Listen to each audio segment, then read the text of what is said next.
Hello friends, welcome to Nithish family. இன்னைக்கு பார்க்க போகிற வீடியோ அப்படின்றது ஜூன் மந்த் வெயிட் லாஸ் சேலஞ்சில் 27th டே விளாக் தான் பார்க்க போகிறோம். வாங்க வீடியோக்குள்ளே போகலாம். எப்பயும் போல் இன்றைக்கி என்னோட வெயிட் தான் பார்க்க போகிறேன். இன்றைக்கி என்னோட வெயிட் அப்படின்றது 56.400 கிராம். நேற்றுக்கு என்னோட வெயிட் அப்படின்றது 56.250 கிராம் இருக்குது. ஐயா 150 கிராம் கூடிட்டேங்க. வெயிட் லாஸில் கூறுறதும் சரி இறங்குறதும் சரி சகஜம்தான். பட் நம்மளோட ஃபேட்டு, மசில்ஸு, எலும்பு, தண்ணி அந்த மாதிரி எல்லாமே சேர்ந்தது தான் வெயிட்டு. அதனால் நம்ம இவ்வளோ ஒர்க் அவுட் பண்ணோன்னே உடனே கடகடன்னு குறைஞ்சிடணும் அப்படின்னு நினைக்கிறது மிகப்பெரிய தப்பு. பட் உங்கள் பாடியோட ஸ்ட்ரக்சர் சூப்பராக மாறும். அதை டார்கெட் பண்ணி நம்ம வாட்டுக்கு நம்ம வேலையை செய்யலாம். வாங்க விளாக்குள்ளே போகலாம். காலையில் மணி 5:15 ஆகுது. இன்றைக்கி இருக்கிறது எப்பயும் போல் ஆம்லா ஜூஸ் தான் எடுக்கிறேன். ஆளுக்கு 250 ml இருக்கிறதுக்கு ஆம்லா ஜூஸ் தான் எடுக்கிறேன். இன்றைக்கி வீடியோ எடிட் பண்ண தான் போகிறோம். வாக்கிங் போகலை, வேலை பார்க்கல. ராத்திரிக்கு தூக்கம் வந்ததுன்னு தூங்கிட்டேன்.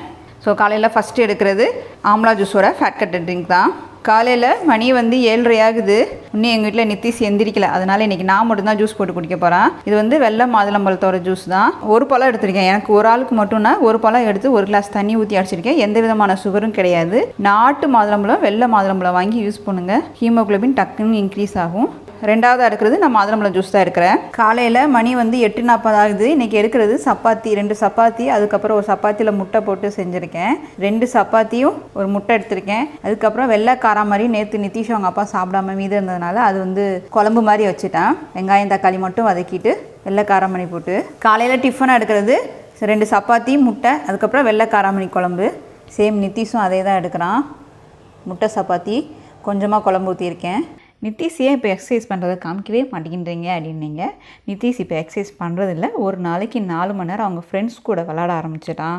கொஞ்சம் கொரோனானால வெளியே போகாதனால நான் வீட்டுக்குள்ளே அவன் எக்ஸசைஸ் பண்ணான். பட் இப்போல்லாம் 3 மணிக்கு போனான் அப்படின்னா 7 மணிக்கு தான் திரும்பி வீட்டுக்கு வருவான். கிட்டத்தட்ட 4 மணி நேரம் ஒரு பையன் விளாட்றவனை போய் நான் எக்ஸசைஸ் பண்ணுன்னு சொன்னால் என்ன அவ்வளோதான், வீட்டிலே இருக்க மாட்டான். பட் அவன் வெளியே நல்லா விளாட ஆரம்பிச்சிட்டான். அதனால அவனை நான் எக்ஸசைஸ் பண்ண சொல்லலை. அவனும் டயர்டாகிடுவான் அப்புறம் பண்ணான். இன்றைக்குமே பகலில் வீட்டில் ஃப்ரெண்ட்ஸ் இங்கே வந்துட்டாங்க. அதனால் கிட்டத்தட்ட ஒரு 2 மணி நேரம் 3 மணி நேரம் நல்லா விளாடுவாங்க. உட்காரவே மாட்டாங்க. அந்த அளவுக்கு சூப்பராக விளாடுவாங்க. குழந்தைங்க நல்லா விளையாடும்போது அவங்களுக்கு எக்ஸசைஸ் பண்ணணும்னு சொல்லணும்னு அவசியமே கிடையாது. அப்போ வெயிட்டும் போடாது. நல்லா ஆள் மெலிஞ்சிட்டான். என்னோடய எக்ஸசைஸ் அப்படின்றது காலையில் நான் June month, May month exercise தான் 2 செட்டு பண்ணேன் 30 கவுண்டிங்கில். ஸோ இன்றைக்கி நான் 1 hour எக்ஸசைஸ் பண்ணியிருக்கேன். 11 மணிலேருந்து 12 மணி வரைக்கும் காலையில் எக்ஸசைஸ் பண்ணேன். என்னன்னு தெரில, என்னோடய எக்ஸசைஸ் கலோரி பேர்னிங் வாட்சில் இதாக மாட்டேங்குது. ரிப்பேர் ஆகிடுச்சா என்னன்னு தெரில. ஸ்டெப் கவுண்டிங் மட்டும்தான் வருது, எக்ஸசைஸ் கவுண்டிங் வர மாட்டேங்குது. அதனால் நான் வாட்ச் கட்டவே இல்லை.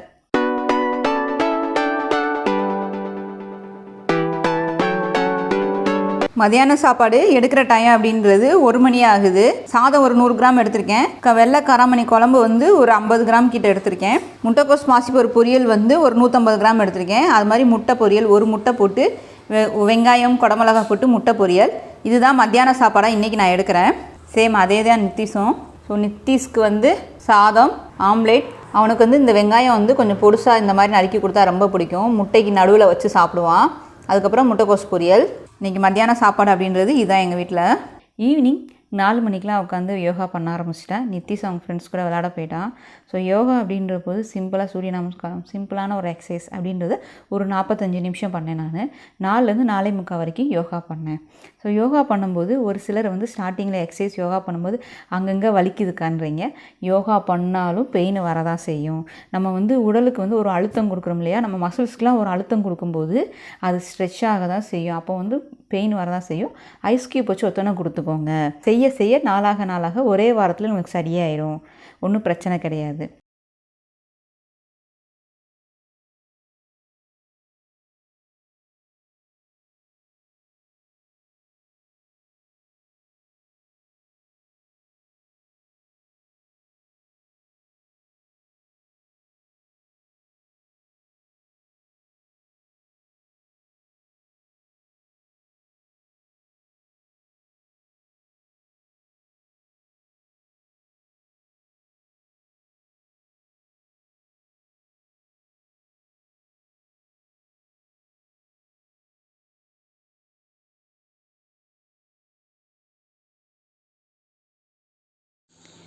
இன்றைக்கி சாட்டர்டே லீவு அப்படின்றதுனால நானும் நிதிஷ் அப்பாவும் மார்னிங்கில் வாக்கிங் போகல, ஈவினிங்கில் வாக்கிங் போனோம்.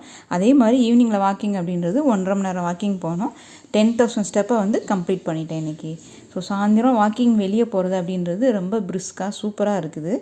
6th டே சேலட்டாக எடுக்கிறது மொச்சை தான் எடுக்கிறேன். மொச்சையை காலையில் எந்திரிச்சுனே ஊற வச்சுட்டு சாயந்தரம் நான் அவங்க சேலட் சாப்பிட போகும்போது வேக வச்சிருவேன். மொச்சைக்கு கொஞ்சமாக தண்ணி ஊற்றி உப்பு போட்டு 2 விசில் வைங்க. அப்போனா தான் இந்த மாதிரி அழகாக வந்து வேகும். இல்லைன்னா ஒன்று தொலி வெளியே வந்துடும், இல்லைன்னா வேகாது.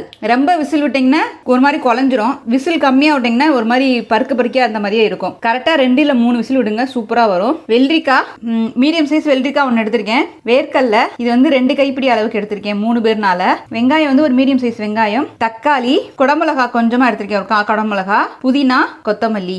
ஒரு பெரிய பவுல் எடுத்து இப்ப அதுல வந்து மொச்சையை போட்டுக்கோங்க. தக்காளி, வெங்காயம், வேர்க்கல்ல, குடமிளகா போட்டுக்கலாம். வெள்ளரிக்காய், புதினா, கொத்தமல்லி, தேவையான அளவு உப்பு போட்டுக்கோங்க. கொஞ்சமா வெறும் மிளகா பொடி போட்டுக்கலாம். மிளகு தூள் ஸ்ப்ரெட் பண்ணிக்கலாம். மிளகா பொடி வேணாம் அப்படின்றவங்க நீங்கள் மிளகு தூள் கூட நிறையா போட்டுக்கலாம். கொஞ்சமாக எலுமிச்சம்பழம் சாறு வந்து ஒரு 4 சொட்டு ஊற்றிக்கோங்க. இப்போ இதை நல்லா மிக்ஸ் பண்ணிக்கலாம். சூப்பரான மொச்சை சாலட் ரெடி ஆயிடுச்சு. இன்னைக்கு நான் எடுக்கிறது இந்த மொச்சை சாலட் தான் எடுக்கிறேன். வெயிட் லாஸ்ல கேட்பீங்க மொச்சை சாலட்டா எடுக்கலாமான்ட்டு. வாரத்துக்கு ஒரு நாள் மொச்சை எடுத்துக்கலாம். இதுவும் நான் சொல்றதா, தனியா ஒரு ஆளுக்கு எடுக்கிறதுக்கு மொச்சையை கவுண்ட் பண்ணி எடுத்துக்கோங்க. 25 மொச்சை இருக்கிற மாதிரி. எனக்கு நான் எடுக்கிறது இன்னைக்கு வந்து 300 கிராம் இருக்க அளவுக்கு எடுத்துக்கிறேன். இந்த பவுலுக்கு அரை பவுல் இருக்கிற அளவுக்கு. ஸோ ஒரு ஆளுக்கு எடுக்கணும்னா இவ்வளோதான் எடுக்கணும், நிறையாவும் எடுக்கக்கூடாது. எடுக்கிற டைம் அப்படின்றது இப்போ கரெக்டாக மணி வந்து 5:30 ஆகுது. சாப்பிட்டுட்டு நாங்கள் சீக்கிரமாக நிற்கிறோம். ஈவினிங் தான் வாக்கிங் போகிறோம். சப்ஸ்கிரைபரோட டவுட் அப்படின்ற போது தண்ணி மட்டும் குடிக்கிறது 3 லிட்டர் குடிக்கணுமாக்கா, அப்படி இல்லைன்னா நீங்கள் ஜூஸையும் சேர்த்து 3 லிட்டர் கணக்கு பண்ணுவீங்களா அப்படின்னு கேட்குறாங்க. வெயிட்டுக்கு தகுந்த மாதிரி நான் சொல்லியிருந்தேன். 20 கிலோவுக்கு 1 லிட்டர் தண்ணி குடிங்க அப்படின்னேன். இப்போ 60 கிலோ அப்படின்ற போது 3 லிட்டர் தண்ணி குடிக்கணும் அப்படின்னு சொல்லும்போது ஜூஸ் தனியாக கணக்கு பண்ணணுமா இல்லை தண்ணி தனியாக கணக்கு பண்ணணுமான்னு கேட்டிருந்தீங்க. அப்படிலாம் கிடையாது. ஜூஸும் அந்த 3 லிட்டரோட ஆட் ஆகிடும். இப்போ காலைல நான் வந்து ஆம்லா ஜூஸ் எடுக்கிறது, அப்புறம் பழங்கள் ஜூஸ் எடுக்கிறது எல்லாமே அந்த தண்ணியோட அந்த 3 லிட்டரோட நீங்கள் ஆட் பண்ணிக்கோங்க. தண்ணி வந்து எப்பயுமே தாகம் எடுத்து குடிங்க. அதே மாதிரி ஃபேட் கட்டர் ட்ரிங்க் குடிச்சுனே தண்ணி தாகம் எடுக்குது, தண்ணி குடிக்கலாமான்னு கேட்குறீங்க. குடிக்கலாம், ஒன்றும் பிரச்சனை கிடையாது. தண்ணி மார்னிங்ல நல்லாவே குடிக்கலாம். ஒரு சிலருக்கு வெயிட் லாஸ் பண்ணும்போது சரியா மோஷன் வர மாட்டேங்குதுக்கா, டைட் ஆயிடுது அப்படின்றீங்க. அதுக்கு என்ன காரணம் அப்படின்னா தண்ணியோட அளவு நீங்க கரெக்டா குடிக்காம இருப்பீங்க. இன்னொன்று, நம்ம ரொம்ப நேரம் உட்காந்து வேலை பார்க்கறது, டிராவல் பண்ணும்போது நம்ம பாடி வந்து ஹீட் ஆயிடும். அப்போ வந்து ஒன்று ராத்திரிக்கு தண்ணி குடிச்சா என்ன ஆகும், நம்ம தூக்கத்துல ரொம்ப வந்து யூரின் போறதுக்காக 2-3 தடவை எந்திரிக்கிற மாதிரி ஆயிடும். காலையில எந்திரிச்சுமே 1 லிட்டர் தண்ணி குடிங்க. அப்படி இல்லை அப்படின்னா பழுத்த வாழைப்பழமா 2 பழம் எடுத்து சாப்பிடுங்க காலையில. அடுத்த 1 ஹவர்ல வந்து உங்களுக்கு மோஷன் வந்துடும். அந்த பிரச்சனை இருக்கவே இருக்காது. அடுத்து மெயினான டவுட் அப்படின்ற போது, உங்களோட டார்கெட் வெயிட் என்னக்கா, நீங்க ஒல்லியா தானே இருக்கீங்க, நீங்க வெயிட் லாஸ் பண்றீங்க அப்படின்னு கேட்குறாங்க. எனக்கு டார்கெட் வெயிட்லாம் இல்லை. ஆக்சுவலாக என்னோட வெயிட் வந்து நார்மல் வெயிட் அப்படின்றது 48 கிலோலேருந்து 64 வரைக்கும் நான் இருந்துக்கலாம். நான் யூடியூப் ஆரம்பிக்கும்போது ஆக்சுவலாக 53-54 தான் இருந்தேன் நான். அப்புறம் வந்து ரொம்ப ஒரு மாதிரி ஒல்லியாக தெரியுது, என்னோட சொல்கிற அளவுக்கு நான் ரொம்ப ஒல்லியாக தெரிஞ்ச மாதிரி இருந்து சொல்லி 55-56 மெயின்டைன் பண்ண, அதுதான் கரெக்டாக இருக்கும் அப்படின்னு என் ஃப்ரெண்டு சொல்லிட்டு இருந்தாங்க. எல்லாருமே பார்க்குறதுக்கு கொஞ்சம் ஹோம்லி ஃபேஸியாக நல்லா இருக்குப்பா அப்படின்னாங்க. அதனால நான் 55-56 தான் மெயின்டைன் பண்ணிட்டு இருந்தேன். இந்த லாக்டவுனில் எனக்கும் உட்காந்து வேலை செய்யும்போது என்னன்னா, வெயிட் ஏறுறதை விட என்னோட அப்டமன் பகுதி வந்து நல்லா ஒரு அழுத்தம் பயங்கரமா ஒரு சைஸ் வந்த மாதிரி ஆயிடுச்சு. மெயினான ரீசன் என்ன குறைக்கிறதுக்கு அப்படின்னா, ஒரு 3 பேண்ட் வாங்கினேன், ஜீன்ஸ் பேண்ட் சேரவே இல்லை. நான் வாங்குற சைஸ் அப்படின்றது எஸ் தான். ஸோ எஸ்ன்ற போது எனக்கு வந்து ரொம்ப டைட்டாகவும் இருக்காது, ரொம்ப லூஸாகவும் இருக்காது, கரெக்டாக இருக்கும். பட் ஆனால் என்னென்ன இப்போ சமீபத்தில் எனக்கு சேரவே இல்லை, அசிங்கமாயிடுச்சு போட்டாலே. நம்ம ஒரு சைஸ் வாங்குறோம் அப்படின்னா அது கரெக்டாக இருந்தால் தான் நம்ம போடுறதுக்கும் நல்லா இருக்கும். ஒரு ஃபுல் டே ஒரு ட்ரெஸ் போட்டிருக்கும்போது நம்ம கம்ஃபர்டபுளாக இருக்கணும் இல்லையா. நம்ம எப்போ பார்த்தாலும் அது டைட்டாக இருந்தாலும் மூச்சோட கஷ்டமாக இருக்கும். அந்த ஒரு பிரச்சனையிலேருந்து வெளியே வர்றதுக்காக தான் அப்புறம் நான் இன்னொரு ஆப்ல வந்து ட்ரில்லுன்ற ஒரு ஆப்ல வந்து வீடியோ போட்டுட்டு இருந்தேன். அதுல பாத்தீங்கன்னா அந்த ட்ரெஸ்ஸுக்கு அதுக்கும் அசிங்கமா தெரிய ஆரம்பிச்சு. எனக்கே ஒரு மாதிரி ஆயிடுச்சு. சரி, நம்ம ஒரு ப்ராப்பரா ஒரு வேலை செய்யறோம் அப்படின்னா அதுக்கு தகுந்த மாதிரி நம்ம உடம்பையும் வச்சுக்கணும் இல்லையா.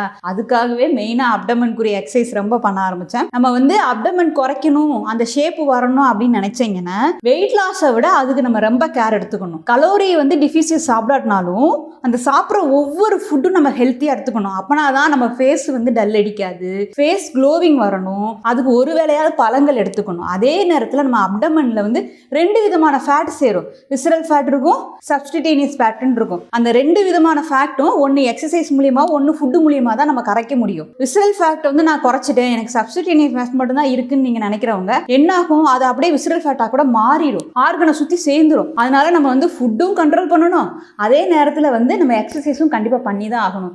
இந்த ஹார்ட் ஒர்க் பண்ணாதான் நம்மளுக்கு வந்து ஒரு ஷேப் வரும். ஸோ வந்து நான் ரொம்பலாம் வெயிட் லாஸ் பண்ணலை, கரெக்டான ஒரு வெயிட் லாஸ் பண்ணிட்டு இருக்கேன். ஓகே, ஐ ஆம் சாட்டிஸ்ஃபைட். ஏன்னா இப்போ எனக்கு அந்த ஃபேண்ட் சேர்ந்துருச்சு. டே 27ஓட டயட், எக்ஸசைஸ், வாக்கிங் எல்லாமே நான் சூப்பராக ஃபினிஷ் பண்ணிட்டேன். அதே மாதிரி சப்ஸ்கிரைபரும் எனக்கு ஈக்குவலாக டஃப்பாக காம்படிஷன் போயிட்டு இருக்குது. என்னை விட ஒருத்தவங்களுக்கு ஒரு வாரத்தில் 2 கிலோ 3 கிலோலாம் குறையுது. ஒரு சிலருக்கு குறையலன்னு வருத்தப்படுறீங்க. கவலைப்படாதீங்க, கண்டிப்பாக நம்மளுக்கு குறையும். விடாமல் ஃபாலோ பண்ணுங்கள். மீண்டும் நாளை ஒரு விலாகில் சந்திக்கலாம்.